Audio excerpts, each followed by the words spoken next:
Wednesday, the 15th of May, 2024. The day I made a leap towards something greater, switching to a steering wheel from a controller. It's been 3 months and a half since then, and to be honest, it was harder than I expected it to be.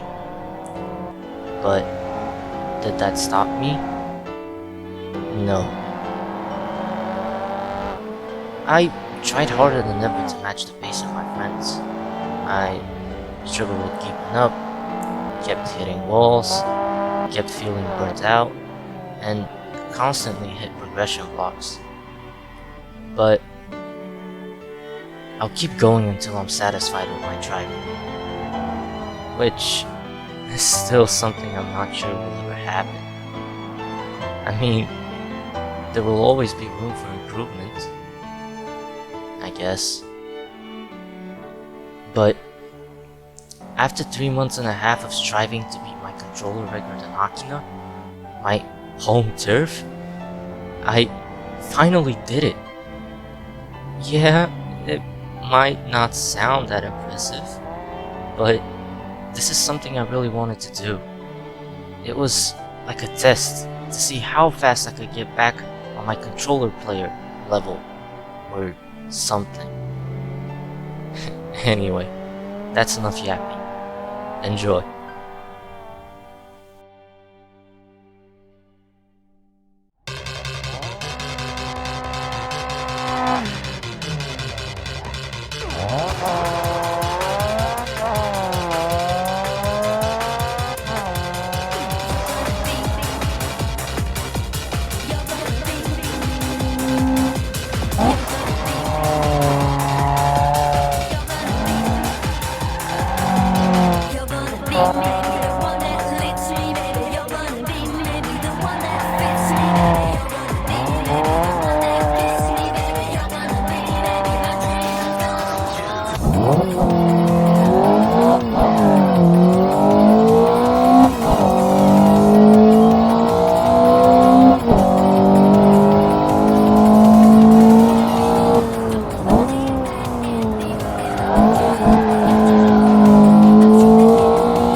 Bye.